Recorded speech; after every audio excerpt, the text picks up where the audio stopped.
لله رب العالمين بارئ الخلائق أجمعين والصلاة والسلام على رسوله وحبيبه أبي القاسم المصطفى محمد.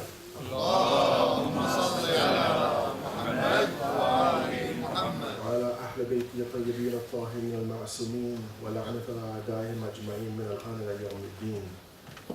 السلام عليك يا أبا عبد الله وأرواح التي حلت بفنائك. عليك مني سلام الله أبدا ما بقيت وبقي الليل والنهار. السلام على الحسين وعلى علي بن الحسين وعلى أولاد الحسين وعلى أصحاب الحسين. السلام عليكم ورحمة الله وبركاته جميعا.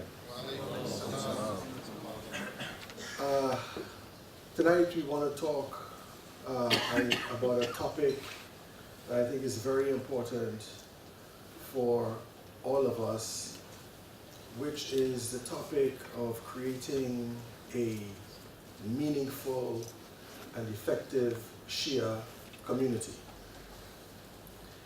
And before I begin, I'd like to recite a verse of Holy Quran that I would like to use as a guide in terms of us understanding what a thriving Shia community requires. Allah says in the Holy Quran, Bismillahir Rahmanir Rahim, Kuntum khayra ummatin ukhrijat lin-nas ta'muruna bil ma'ruf wa tanhawna 'anil munkar wa tu'minuna billah.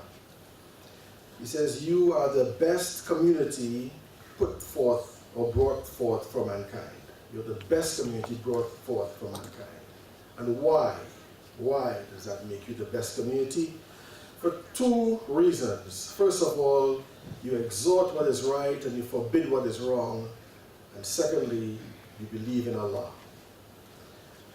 And this is the formula for the creation of a successful community. Now, when we unpack this, what we see is the community itself functioning as an individual, functioning as the perfect man.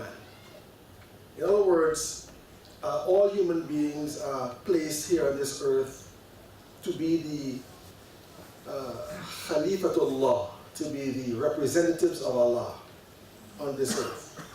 And this verse is talking about the community behaving like that. Now, there's a very interesting definition of fasad or corruption from the point of view of the hadith and from the point of view of Islamic philosophy. And basically, fasad or corruption is that which ensues after you take things away from their proper place. After you take things away from their proper place, you have fasad. Because when you know the entire universe is like, I wouldn't like to use the word a machine because you know there's a whole lot of criticism now in terms of science looking at atoms and the human body and so forth as machines. But what we want to mean is the perfect interconnectedness of things. The perfect interconnectedness of things. That everything is related to each other. And that if one part of that, of all of creation, or if one part of one subsystem of creation falls out of sync, the whole system doesn't work properly. You know? It's like, for example, you have a car and there's something blocking the wheel. You know, you can't go anywhere. You know, everything doesn't work. You know, because they can't achieve their goal. So what Allah subhanahu wa ta'ala is saying is that the best of communities is a community that is one that exalts what is right and forbids what is wrong. Now, how we do this, again, has different hadith that govern us in doing this. But this is the most important aspect, this idea that a community is one that exalts the right and forbids the wrong. Now, exalting the right and forbidding the wrong does not necessarily only mean telling people what is right or what is wrong about their behavior. Exalting what is right and forbidding what is wrong also can be accomplished by our very presence by our very actions. You know, you don't have to tell anybody anything sometimes, okay? All you have to do is act correctly, and people will see the beauty of your correct action and follow it. And so therefore, a community acts as an example. And I have a pretty good experience of that in the United States of America in the early 80s. Because after the martyrdom of Malcolm X in 1965, Islam was taking off in the African American community to the extent that predictions at that time were that by the 21st century, the majority of African Americans would be Muslim, but they didn't foresee 9/11. Right? But this gives an example of how quickly it was expanding. One of the tactics that you know, the Muslims, these Muslim converts used was the establishment of community. And what they would do is they would go, they had many different strategies of how to establish community. One way would be, for example, to target an apartment building. You know, and encourage as many of the people who are Muslim to go to that apartment building and rent an apartment. And together, they would contribute money to have a special apartment to act as a masjid. You know, it's always empty, nobody's living there, but you can go there to pray, you can go there to study, and so forth and so on. Another thing that they would do is go into really rough neighborhoods. Neighborhoods where, you know, it's so crime-ridden and insecure that the house prices and rent prices would be really way down. Remember, this spread of Islam was largely among the oppressed in society. It was largely among, for example, prisoners. So when they came out of prison, for example, they had a community to go to. It was among, for example, drug dealers and criminals and so forth. These are the people that they were reforming and bringing them into this community. And so they would go into these neighborhoods and they would reform this neighborhood. They would clear this neighborhood of social blight, for example. You know, if there were drug dealers and so forth in that particular neighborhood, they'll clear them out, not necessarily by violence, but they would stand next to them while these guys were selling their dope, you know, and tell people, why are you buying this? Why are you destroying your family? Why are you destroying your community? And that type of stuff. Some of them got killed, got shot, and so forth. But this type of behavior was very, very successful in creating safe zones in some of the roughest part of town. You know what I mean? I went to one of these communities in Detroit in, I don't know, like 1984 or something like that, you know, and I mean, it was crazy. You know, on your way to this particular community, you felt very, very insecure. You know, then you get to this neighborhood, you get to this part where they're all Muslims and they're all dressed like Muslims and so forth. You know, some of them might be packing, if you know what I mean by packing. You know, packing heat. You know, but it was quite a safe and secure community. In New York City, the same thing. You know, I met one Christian woman who was living in one of those communities. You know, and she said, "I never felt so secure. I never felt so you know, unafraid." You know, she would leave her door open or unlocked when she went out because that was a safe community. I remember one white sister living in an African American community in one of these ghettos.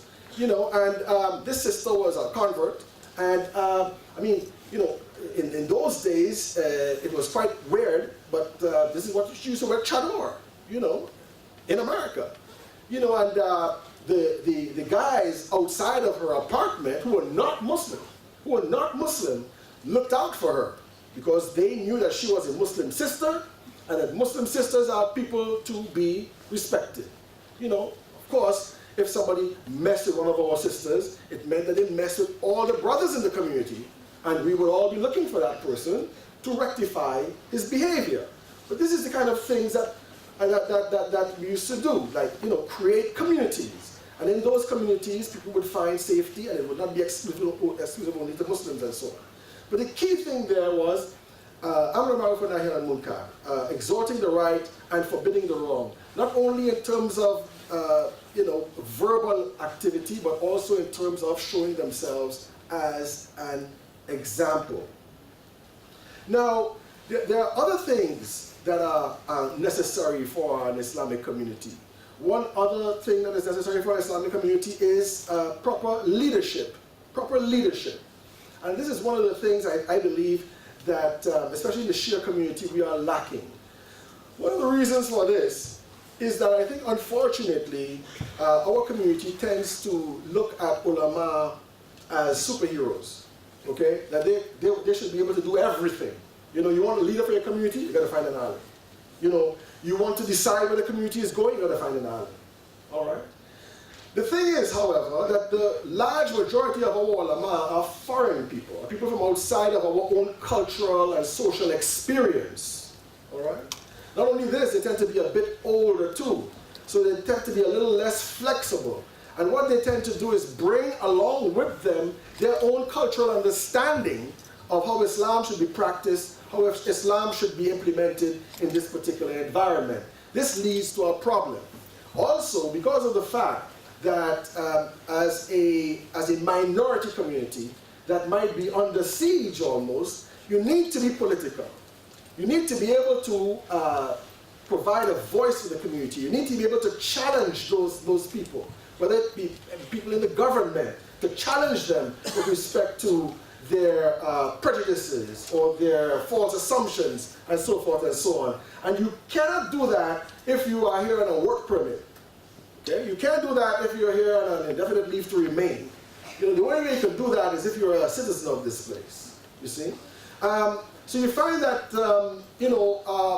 we tend to be too, how shall I say, restrictive in terms of our creativity or our activity in creating a viable Muslim community. The creation of a community is something, on one level, it is something automatic, it is something organic, all right? You know, many people don't decide to create a community. A community evolves from people of a similar headspace, a similar cultural perspective or language or ethnicity or something, finding each other, and out of their continuous interaction with each other, they tend to form a community. And so their community consciousness is there, but it is not as powerful as if the second way is implemented in forming a community, which is one that is the deliberate and direct attention paid to establishing a community. In other words, we decide we are going to establish a community, or we decide we are going to empower our community or make it even better. When that is implemented, then everybody in the community tends to have a conscious awareness of themselves belonging to that community. That is very important, because when you are in that kind of way of thinking, that you're consciously member of a community, then you will find that people are more prepared to sacrifice for it, people are more prepared to donate to it, people are more prepared to give their labor for that community to be established. One of the things that I believe hinders our community is the confusion between our ethnic identity and our national identity. You know, so for example, you know, I am Iraqi and I have a British passport. Not me. I was born in, let's say, Birmingham. Nevertheless, I do not see myself as British. I see myself as some kind of at least an Iraqi out here in exile, you know, and I'm still waiting to go back home, all right? Or I see myself as somebody confused. I don't really know who I am, okay? I remember I was giving a speech in Canada one time, and this kid, after my speech, asked me a question, and they said to me, well, what do you do when a Canadian so and so and so and so? And I looked at him and I said, well, where are you from? He said, I'm Lebanese. I said, where were you born? He said, I was born in Toronto. So why do you call somebody else a Canadian and not yourself? And when they meant a Canadian, they didn't mean a Chinese Canadian, a Pakistani Canadian, a black Canadian. They meant a white Canadian. In other words, they do not feel that they belong. If you don't feel that you belong in an environment, you are not effective in that particular environment because you don't have ownership. You have to have ownership. You've got to claim this territory. If the European man can get up and go on the other side of the Atlantic and land in a land where there are American Indians living there and say, oh, I claim this to be mine, even though there's somebody living there, I don't see any reason why you can't come here and say, I claim this house to be mine. I claim this neighborhood to be mine. And I'm not claiming it to belong to the, I don't know, the national government of Turkey or something like that. Right? I'm claiming it to be mine because I belong here. If you do not have a sense of ownership or responsibility, regardless of what the BNP might say about you, if you don't have that sense of ownership or responsibility in this society, in this place, you will never be strong enough politically to assert yourself. Remember, we live in a multicultural environment. The hyphenated identity is something that is now commonplace. What I mean by hyphenated identity is that, for example, in America, most Americans are European Americans, Irish Americans, Chinese Americans, Pakistani Americans, all kinds of Red Indian, Black Americans, African Americans, Native Americans. It's a hyphenated type of a reality. In this society, we have Arab British, we have Hindu British, we have all kinds of British, but they're all British. In other words, you have different levels of identity. This is quite normal. We are living in a global village right now where everybody is interrelated with each other. Okay? And we are rapidly moving towards a kind of reality where you really can't say, ethnically speaking, who you are. Okay? Now, I might look black, but I have American Indian background among my family. I have white British background in my family. Right? I have African also in my family. The African gene is strongest, so this is what I look like. Okay? But we are multiracial. We are multi-ethnic. This is a very normal aspect of things. In other words, you don't need to be confused between your Iraqiness or your Pakistaniness and your Britishness. You don't need to be confused about that. Okay? You have different levels of your identity. And so we also have different levels in community organizing. It is very important for us as belonging to a particular ethnic group or identifying with one, we have a community type of a structure. Very important. It is also very important for us as Shia Muslims in a general sense to have a general type of a community that includes everybody else. And also we also identify with the wider Muslim community, even though many of them don't want to identify with us. That's cool too, right? We can't think of ourselves in this environment as a minority, and because we are a minority, we are weak. Okay, we can't do as much as the majority can do. This is absolutely not true. Well, here I am, a professional minority. Okay, I'm black, that's a minority. I became a Muslim, I became a Sunni, that was cool too, I was alright, I was part of the majority, then I became a Shia. So I'm minority squared. Okay? And when you look at the functions of minorities that are very effective in this society, one of the most important things that they have is what I would like to call attitude. Attitude. You gotta have attitude. Alright? I am me. You don't like it? That's your problem, not mine. This is attitude. Okay? A minority could influence the entire majority. They can do this. But they have to be confident. You have to be confident as to who you are and what you have that you would contribute to this society.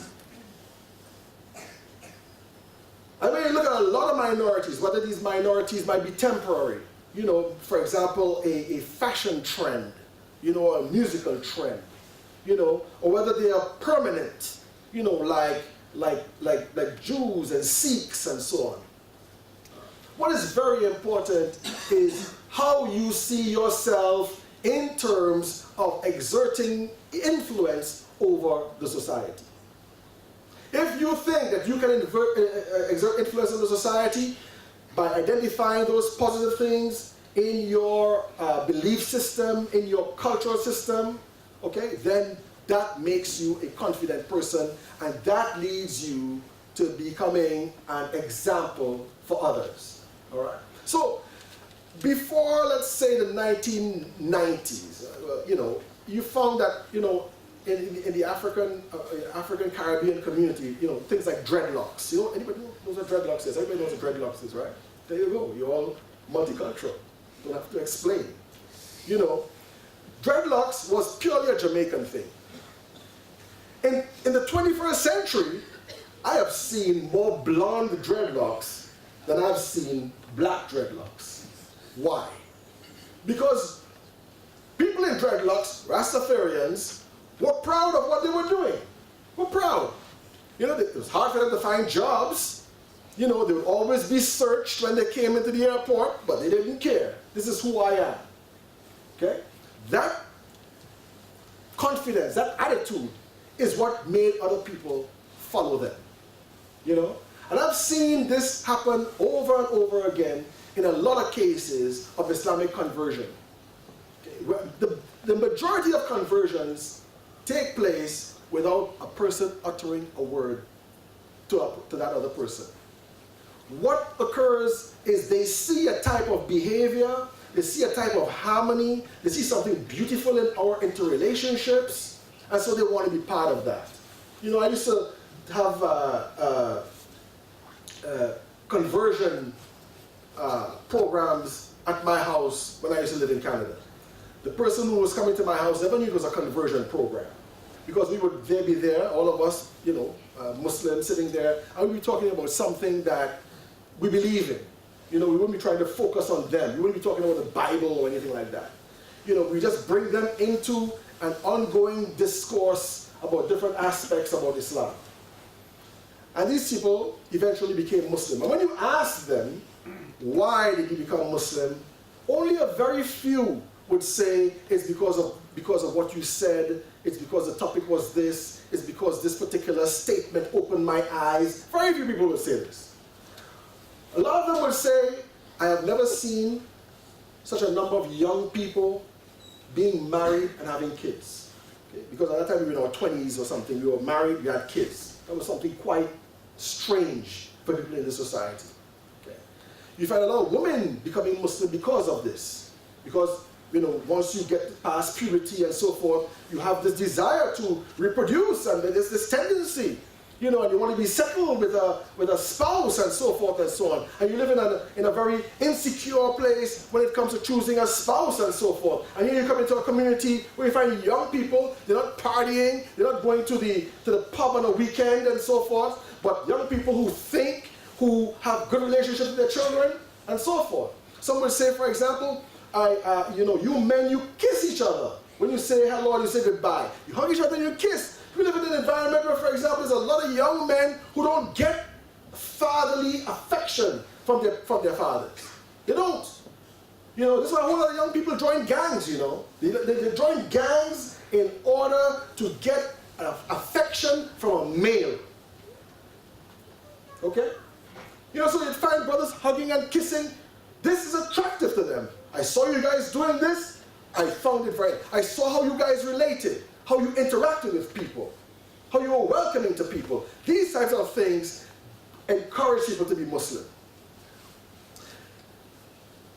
I would challenge you all to question, ask whatever person you know that might have come to a Shia gathering, in a mosque, in a center or whatever, a non-Shia, a non-Muslim coming to a Shia gathering, may be a convert or not, and ask them, how did they feel?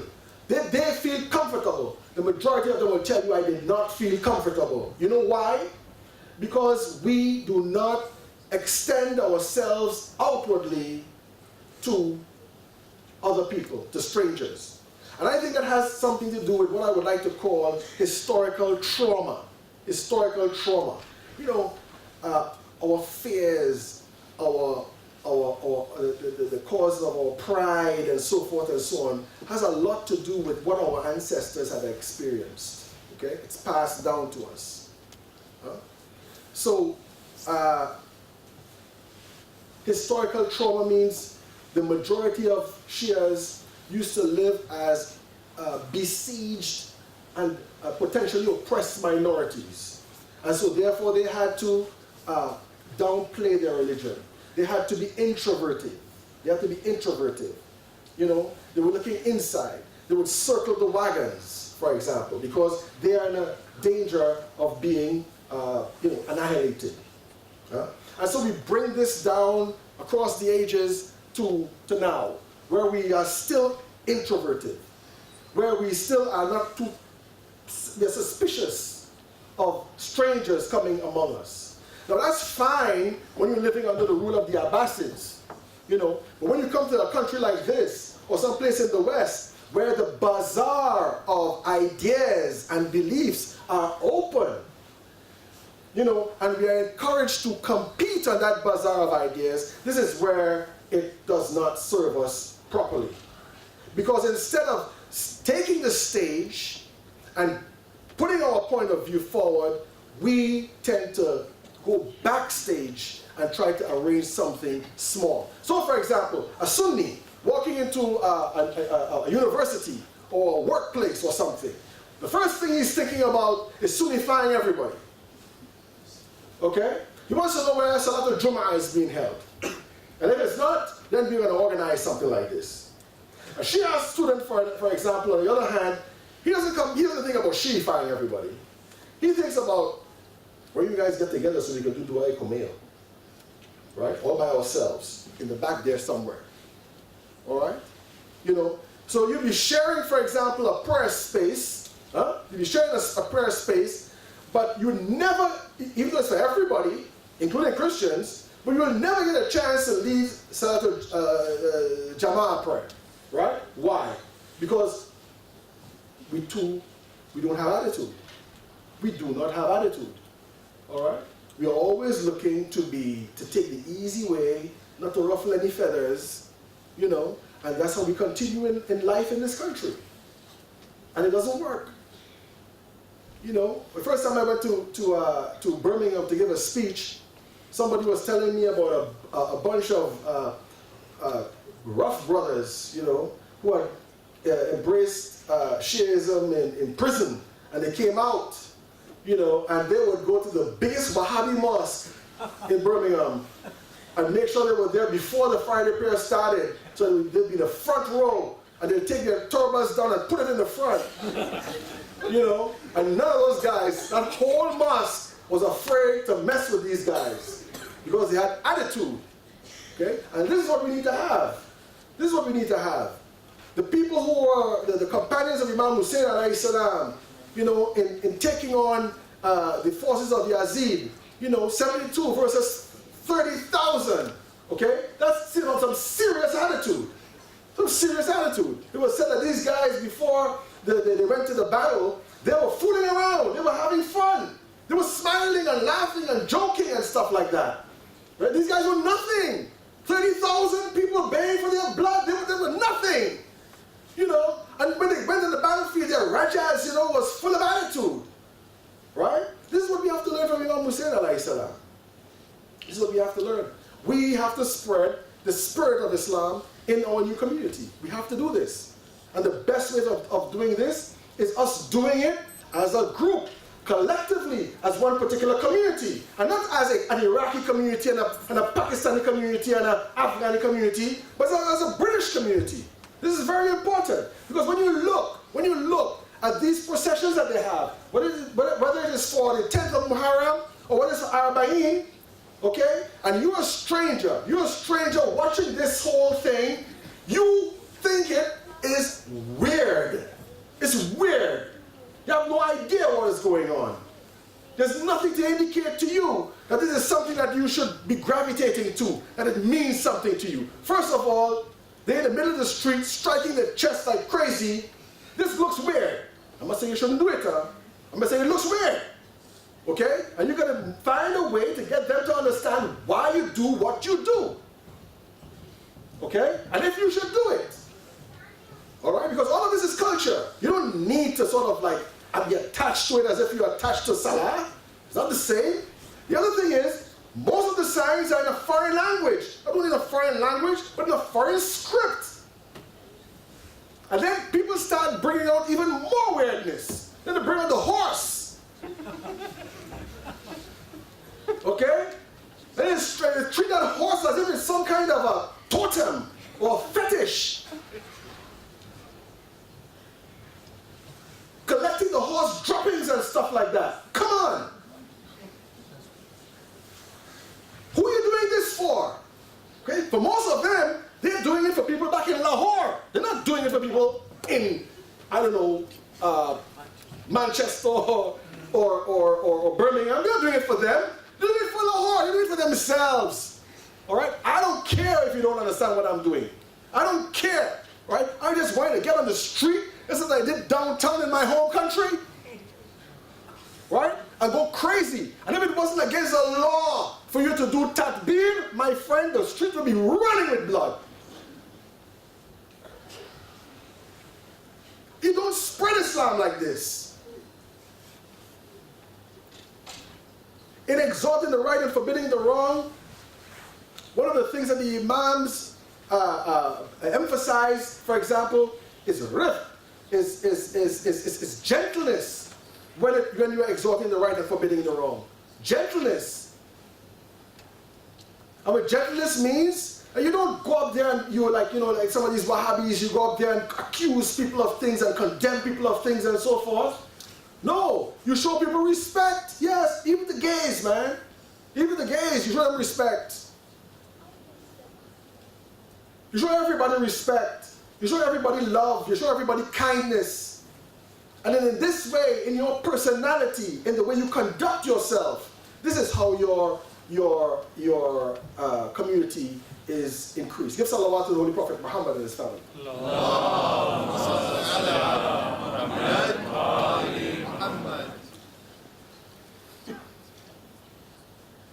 We are in a bazaar. We're in a multicultural environment. And in this multicultural environment, every community is competing with each other for resources and for social power. Every community. Resources in terms of the opportunities that are there for us to maximize for ourselves as a community. And to use these resources in order to take care of their own.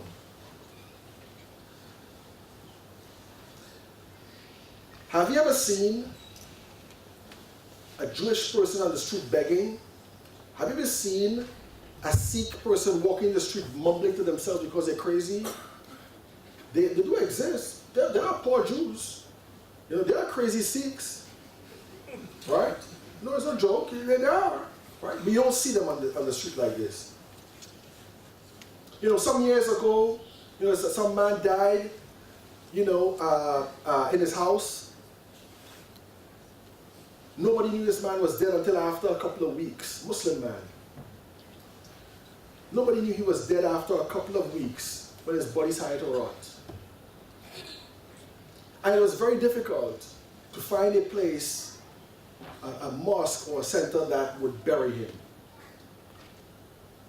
And one friend of mine at work was complaining about this, and one of his Jewish co-workers said to him, "You will never find this happening in one of us, regardless of how religious they might have been." In other words, I think we still think of ourselves in an individualistic type of a way. On a community level, we think of ourselves as one particular community, as a sort of an island among the regular Shias. Maybe your community is one that you could utilize to create a community like this, a community that is open to everybody else. Maybe the majority of you guys here would be Iraqi. It might take an initial form like that. That's fine, but they don't stay there. Don't stay there, because it just can't end up that way. We end up marrying outside, and this would increase. There's no guarantee that your children is going to marry, that cousin that you had planned for them in Basra. There's no guarantee that they would like that person because they grew up right here. You see? It's possible that they might like that Sikh convert. Okay? Where they have a lot of things going for each other. Okay? It's quite possible. But if communities continue in that type of a normal state, that community will become a community representative of the environment in which they live, the social environment in which they live. Again, we have different levels. We have different levels of community. No one is saying that, you can't try to teach your children Urdu. Sure. It is shown that kids who are multilingual tend to be much more intelligent kids who are unilingual. Right? And again, we are living in a hyphenated environment. But we have to put our priorities where they're supposed to be. Our priority is the creation of a Shia community that is inclusive of all. One of the things we should start doing is being polite and being welcoming and hospitable to people, the strangers that come among us. In your experience, how many strangers have anybody brought to a Muharram program or an Arbaeen program? Is there anybody who's not a Shia here? Is anybody here who's not a Shia? Nobody. We're talking to ourselves. We're talking to ourselves. What? You can't hear me.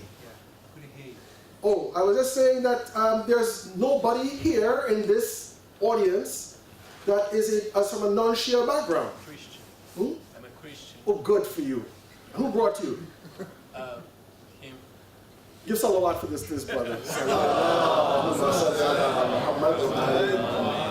One guy. One guy. How do you feel?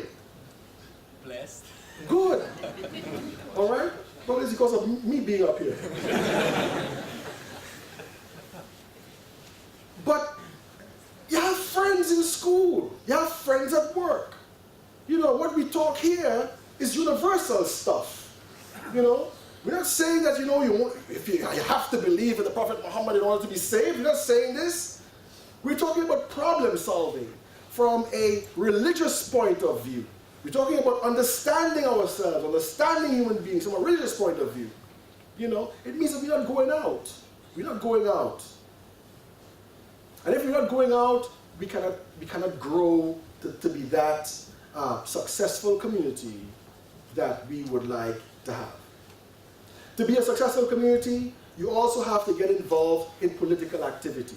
One of the biggest problems that we have in this society is, why do I want to join the Labour Party or the Conservative Party and so forth when, for example, they support Israel, when, for example, they support gay rights and so forth and so on. So therefore, I should stay out of it. There are two things I think we have to keep in mind here. First of all, we live in what I would like to call a post-democratic environment. A post-democratic environment. Hillary Clinton got most of the votes, but she lost the election. Okay? We have politicians who have been voted into politics, into power, but the people they serve are not you. They serve the lobby group, they serve the banks, they serve the international institutions. The bailout of the banks tells you everything. Okay? They took all your taxpayers' money and gave it to these banks and have been ripping you off and destroyed the economy. They're not working for you, they're working for them. Who gets their heirs? Who greases their palm? Who contributes to their election, their election coffers? They're the ones who they speak for. We're living in a post-democratic system. So if you don't like their policies, if you don't like what they stand for, you don't have to join. But you definitely could influence them by your support or the withdrawal of your support. This is how it runs down. Also, there's nothing wrong in making compromises. There's nothing wrong in making compromises. And we have examples of this even in our Islamic history. Because you had some of the companions of the Imams who used to be working in the Abbasid governmental machinery in big positions, like ministers and so forth and so on, but who were the servants of the Imams. Doesn't mean to say that because they had these positions that they were in agreement with these types of governments. No. So you can compromise, strategic compromise, in order to get your particular program out there. And remember, it is not just a program for us, it's a program for our community, it's a program for the environment in which we live, including people who are not Shias. You know, so for example, you have this big debate taking place now in terms of interfaith. They see a Muslim on an interfaith panel, and on that interfaith panel might be Rabbi so-and-so who might be Zionist. All right? And why are you sitting there with them? This is a multicultural environment. There's all kinds of people here with all kinds of different ideas. Okay? But if you want to establish some kind of environment that is religious friendly, or you want to share information as how to deal with certain problems in the environment and so forth and so on, okay? There's no problem. In this gathering, you're not talking about Israel. You're talking about faith groups in this society. What's the big deal? Okay? So, you have to have this type of attitude. You have to have a type of a flexibility, where you are willing, within limits, of course, where you are willing to deal with people, to even make alliances with people in order to maximize the benefit. Let me take, for example, this environment that we live in. It's an aggressive secular environment. It's an aggressively secular environment. Okay. When you look at all of the Christians in this society and all of the immigrants who tend to be more religious than the locals here, okay, you can probably find a very powerful coalition that might be able to win an election, or that might be able to influence a political party. You could probably find a big coalition like that. A coalition of Muslims and Christians and Jews and Sikhs and Hindus and Buddhists and so forth and so on. Because we tend to all have a sense of being besieged by people who have their own agenda that they influence government to put it down our throats. So not only should we be also trying to empower our community, but we also should be trying to empower the religious community in this society. Give salawat to the Holy Prophet Muhammad and his family.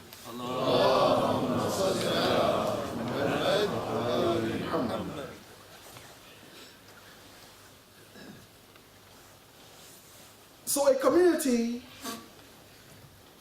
must have a sense of its own interests, a sense of its own membership. It must have a level of brotherhood and sisterhood among us that is one where when a stranger comes among us, they want to be part of this brotherhood or sisterhood that we have.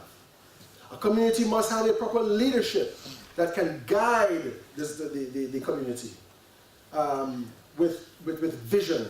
A very good example of this is Mullah Asghar, who was the head of the Khojas, okay, the Khoja Sheikh Ahmed Jamaat, who everyone can say was almost single-handedly responsible for wielding that community into a force in the Shia community. Okay?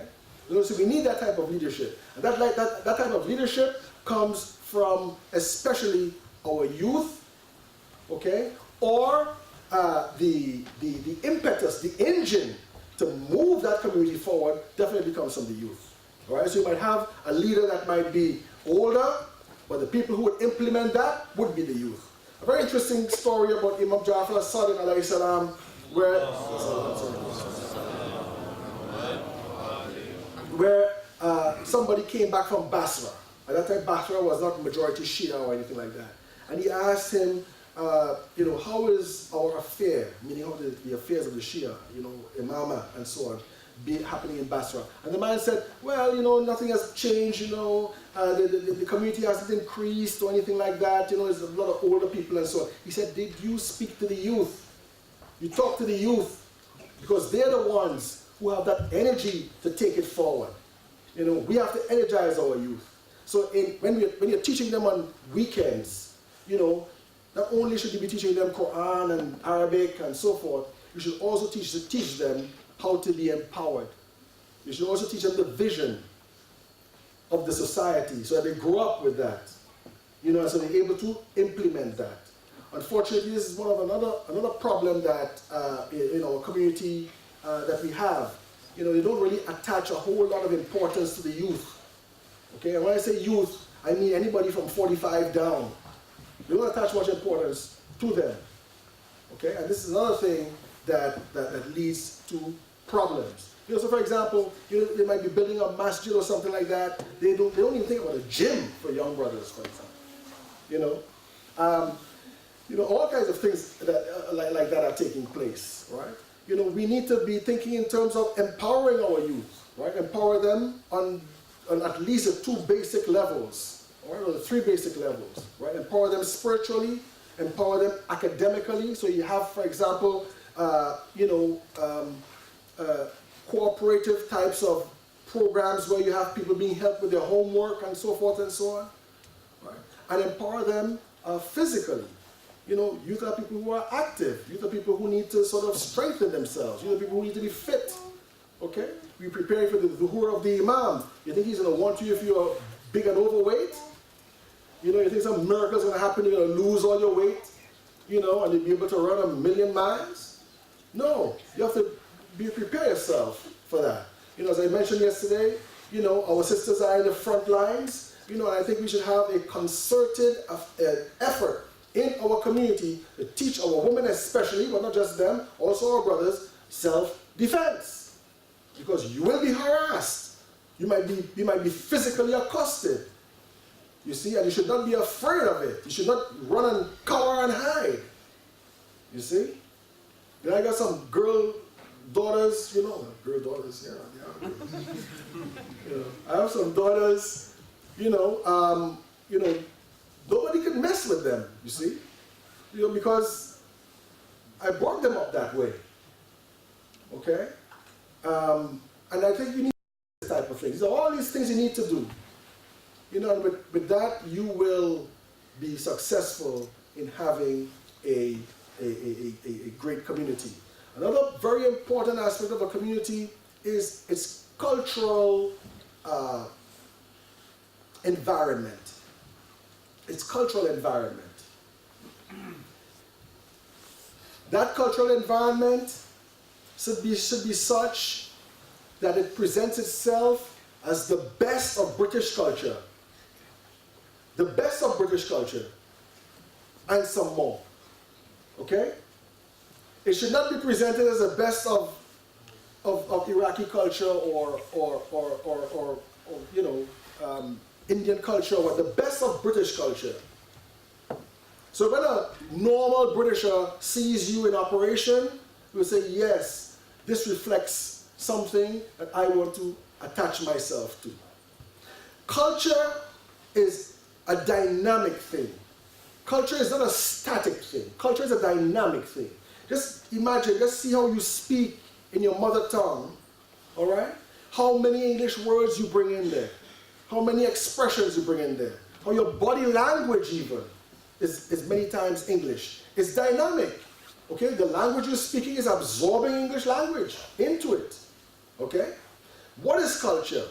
Culture, there are a lot of definitions of culture, but the best one that I like is culture is that which emerges from a people based upon their belief system and how they apply that belief system in their environment.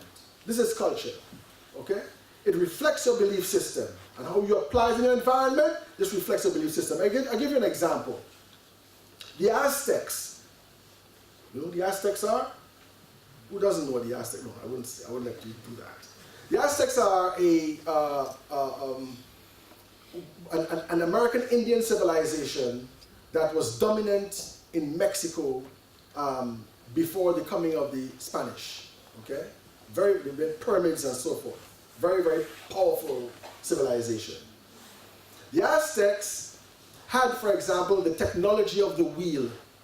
They had the technology of the wheel.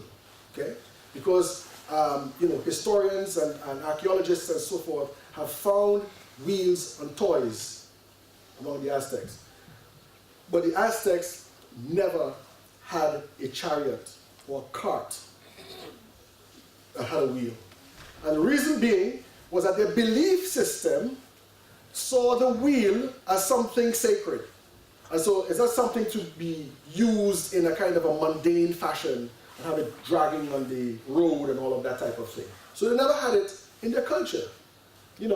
American Indians, the Plains Indians, and not only them, but you'd find that many sort of Aboriginal peoples being like that as well. Okay, their belief system was such that the environment itself was a holy book. Okay, everything in the environment was holy.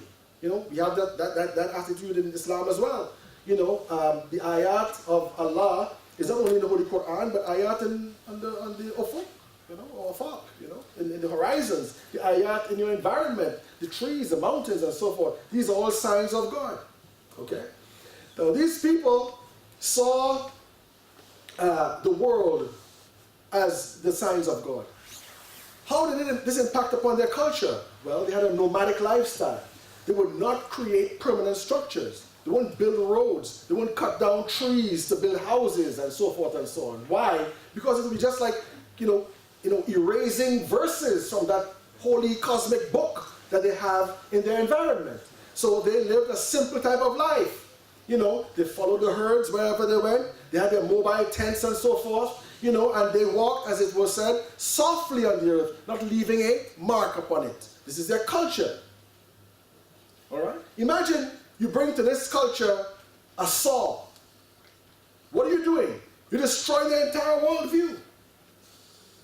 Because with that saw, it can only do one thing: destroy its environment. Here we are. We have a lot of different things in our belief structure. Not only do we have Islam, but we do have also, for example, a type of belief structure that gives a lot of value to democracy, for example. Okay?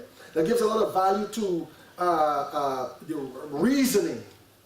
Okay? That respects skepticism. Respects skepticism. Somebody tells you something, just accept it just like that. You subject it to analysis, to reasoning and so forth. This is us. Okay? In our relationships with women, okay, or with men, we have a different type of relationship. Okay? So for example, most of us, when we are talking to a woman, we look at her in the eyes, at her face, when we are talking, because we come from this type of environment. Where when you talk to somebody, you look at them in your face, and in this way, it conveys your honesty, your sincerity, etc., etc. Okay? This is the environment we live in. You see? All of these things would be reflected in our cultural patterns. Okay? Now we say, for example, don't look at non-mahram. Don't look at non-mahram if you find that you will be going into haram. This is why you don't look at non-mahram. Okay? You can't even look at a statue if you find yourself being taken away into some kind of a haram space. Okay? All of these things reflect our culture, our collective culture. It is upon these things that we have to base it on. Now, some aspects of our collective culture could be defective, yes, okay? So we are able to look at that, we are able to eradicate that. All right? This is one of the areas where travel helps you a whole lot. Because when you go and travel someplace, you find that they might have some points about life and some relationships that are positive that you don't have. You adopt that for yourself. And you find that, for example, you might have some negative things about yourself that is not properly reflected in your observation of their culture. You eradicate that from yourself. I'm not 100% Canadian. I'm not 100% Western, because when I went to Iran, I found some certain things about Iranian culture that were quite superior to Western culture. I took it on myself. I found certain aspects of Western culture to be inferior to theirs. I got rid of it. And I found some part of Western culture that I loved because it was better than everybody else's, and I treasured it. Okay? So here we are going through this dynamic, and we have to be flexible. We have to be flexible. We have to be able to know to talk to each other, to talk to other people about these different types of things. And these reflect a harmonious environment that people could come in and identify with. One of the reasons why you would find that very few people might find themselves comfortable in this environment is because culturally speaking, we might be quite different. It might be quite a difficult situation. You know, for example, sitting on the floor. Yeah, it's tough, very tough, for a non-Muslim to come in here and sit on the floor for such a long time. Okay? I must say we need to fill our mosque with chairs now, you see. But I do think that we must have accommodation for people like that and so forth. I think with all these types of things, you know, we are able to create a better culture. And with creating this Shia culture, once you're creating a better community and a Shia community, what you'll be developing is a Shia culture that is British, and a Shia culture, because of its Britishness, because that's what culture is. You know, you go any part in the world, you don't see one Islam, okay? You might see one Islamic ritual practice, okay, or prescribed practice, but you see different Islamic cultures, all right? Islam in Indonesia, on a cultural level, right, is quite distinct from Islam in Nigeria or from Afghanistan, okay? So we'll be creating an Islamic culture that is British. And when you have an Islamic culture that is British, you would find that British people, non-Muslim British people, when they come into that environment, they will feel comfortable. They will feel familiarity. All right? Give salawat to the Holy Prophet Muhammad alayhi salam.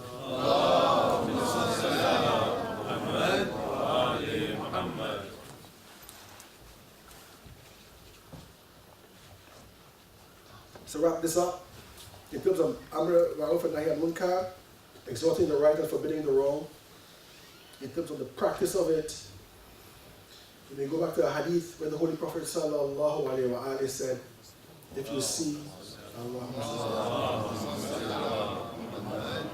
you see somebody doing a wrong, you must try to stop them with your hand.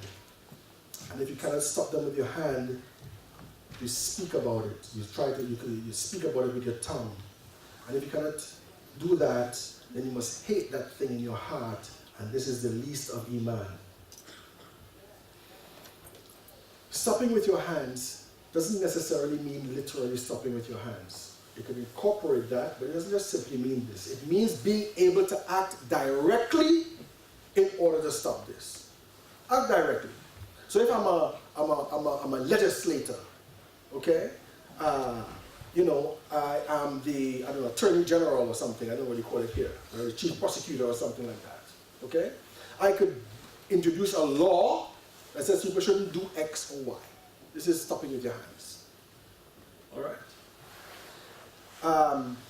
If you can't do this, because to be able to stop with your hands requires a certain amount of power, right? Whether it be individual power or social power. The next level is with your tongue. Does your tongue just simply mean speaking? No, it incorporates that. The tongue is everything that is communicated by language. So writing is the tongue. Putting on a play or making a movie is the tongue.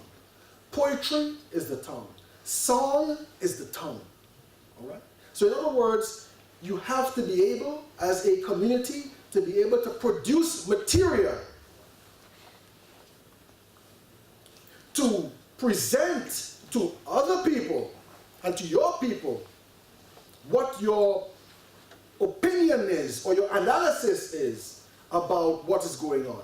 You find one big problem in our community is that we tend to put more emphasis and more respect to medicine, engineering, accountancy.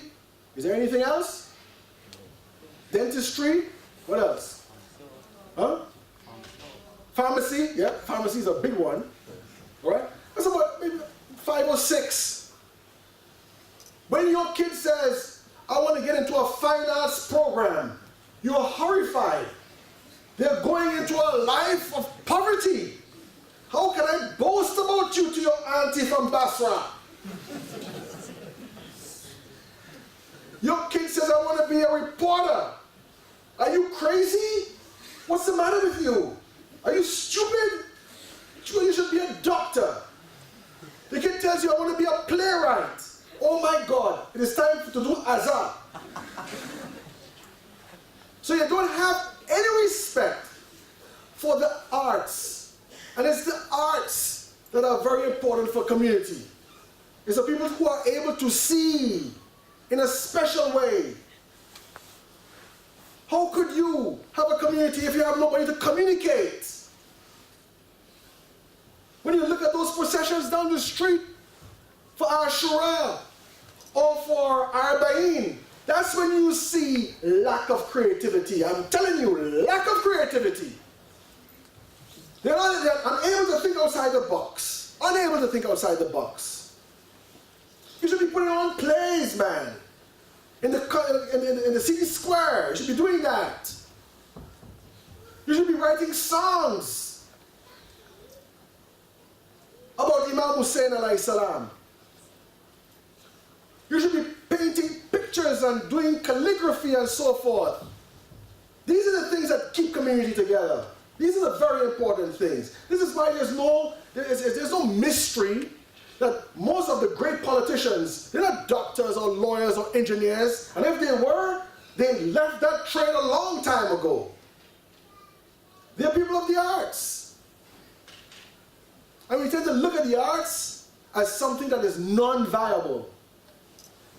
And it's the arts that actually help more than anything else in giving a community vision. How do you paint that? How do you paint that vision? You gotta have the tongue for that.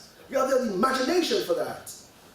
To give the community vision, to be able to communicate and to express the needs of the community. Right? These are arts. They go back to literature. They go back to history. They go back to sociology, psychology, and these types of things. This is another deficit that we have. We need to be very narrowly focused. Because we think in a very narrow way inside a box. My kid has got to be either a doctor or an engineer, that's it. And if you're in Pakistan and the kid is really, really dull, you send him to home.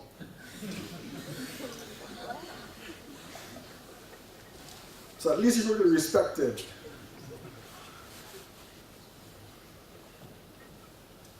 So remember this, brothers and sisters.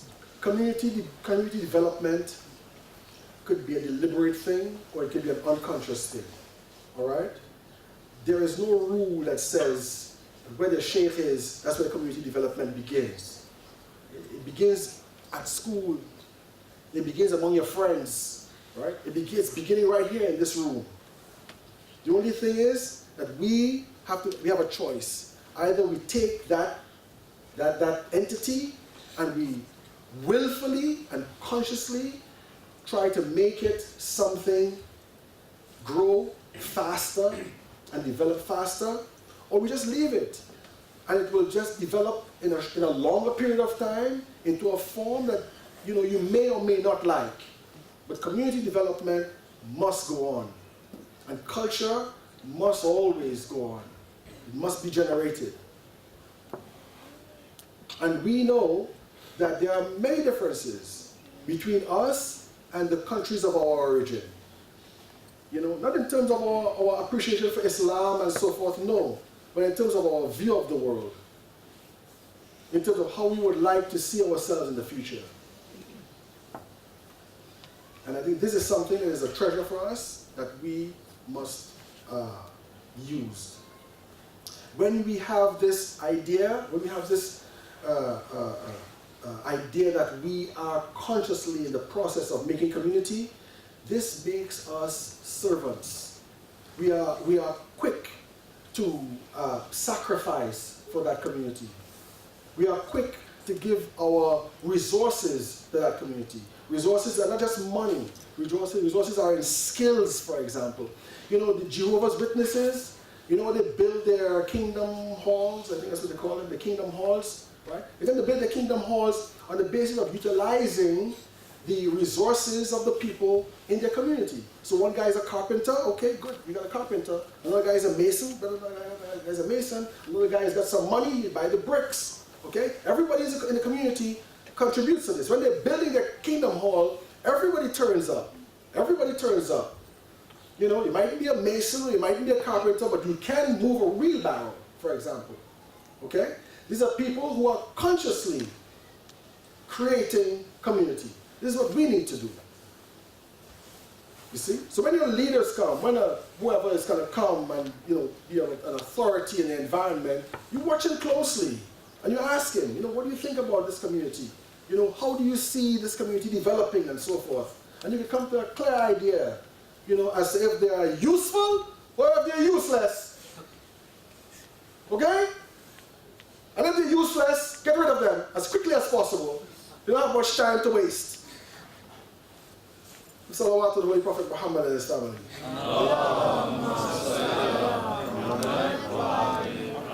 About the topic of service, of being a servant to the community, I think it's very important for us to remember some of the illustrious personalities on the plains of Karbala who are the epitomes of service. And there is none other than Hazrat Abbas, who's the ultimate example of service that we see.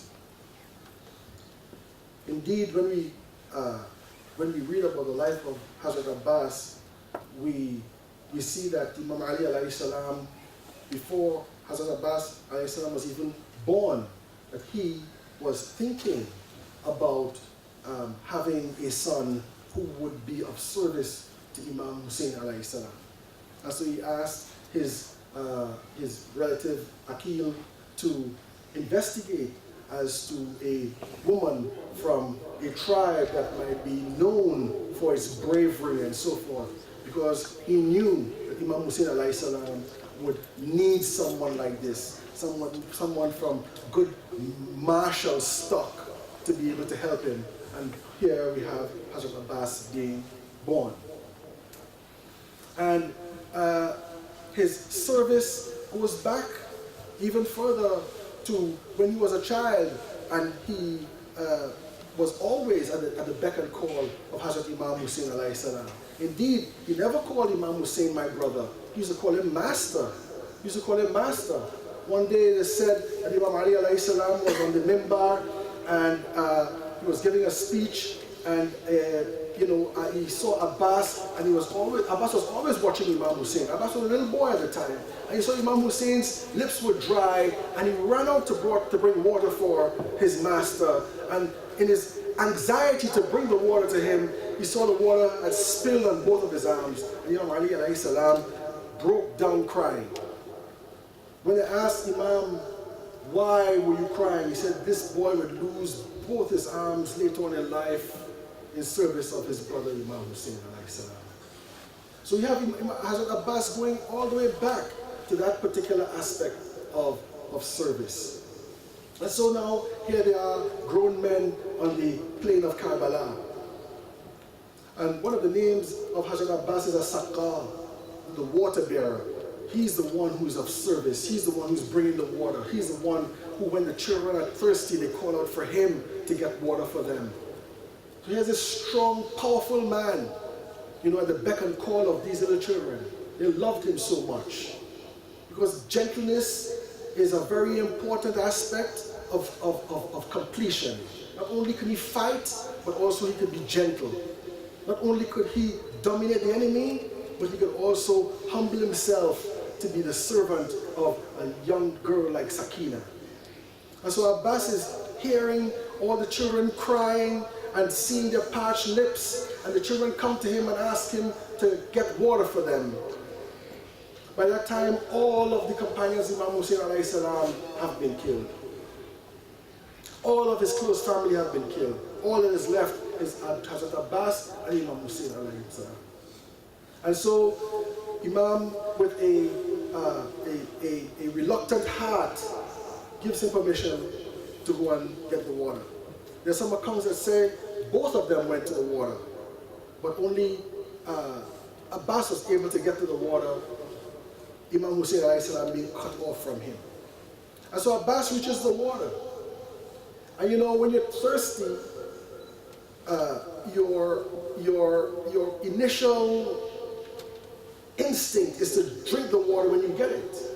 And he said Abbas cups the water in his hand and he remembers all the people, the children, Imam Hussein, who have not drunk any water, and he empties the water. He fills the water skins, and on his way back, he is ambushed. His two hands eventually get cut off. He is holding the water skins under his chin, between his breast and the horse's neck, until an arrow pierces the water skins. Abbas sees his hope, sees his efforts just trailing on the ground. Eventually he gets hit in the head with a mace, and he falls from his horse, armless. And you know, when you fall, you instinctively put your hand out to break your fall. Abbas had no hands to break his fall. Crashes to the ground, and he calls for his brother. Imam Hussein runs up to him, and he meets Abbas, already about to die. And Abbas asks him to remove the blood from his eyes that he can see. And he asks his brother, don't take my body back so Sakina would see. Don't take my body back so the children become even more despairing. Leave me out here. Leave me out here, because he's thinking about other people. Even in his last moments, he's thinking about other people. And this is why Abbas's shrine is so far away from the shrine of Imam Hussein alayhi salam. Imam Hussein alayhi salam looks at his brother, he says to him, and I have one request from you. He says, in your whole life, in my whole life, you've always referred to me as master. I want you to refer to me as brother. Abbas called him his brother, and Abbas died. Assalamu alayka ya Aba Abdullah, wa arwahi allati hallat bifina'ik. Alayka minni salamullahi abadan ma baqit, wa baqiya al-layl wa an-nahar. Assalamu ala al-Husayn, wa ala Ali ibn al-Husayn, wa ala awlad al-Husayn, wa ala ashab al-Husayn. Sallallahu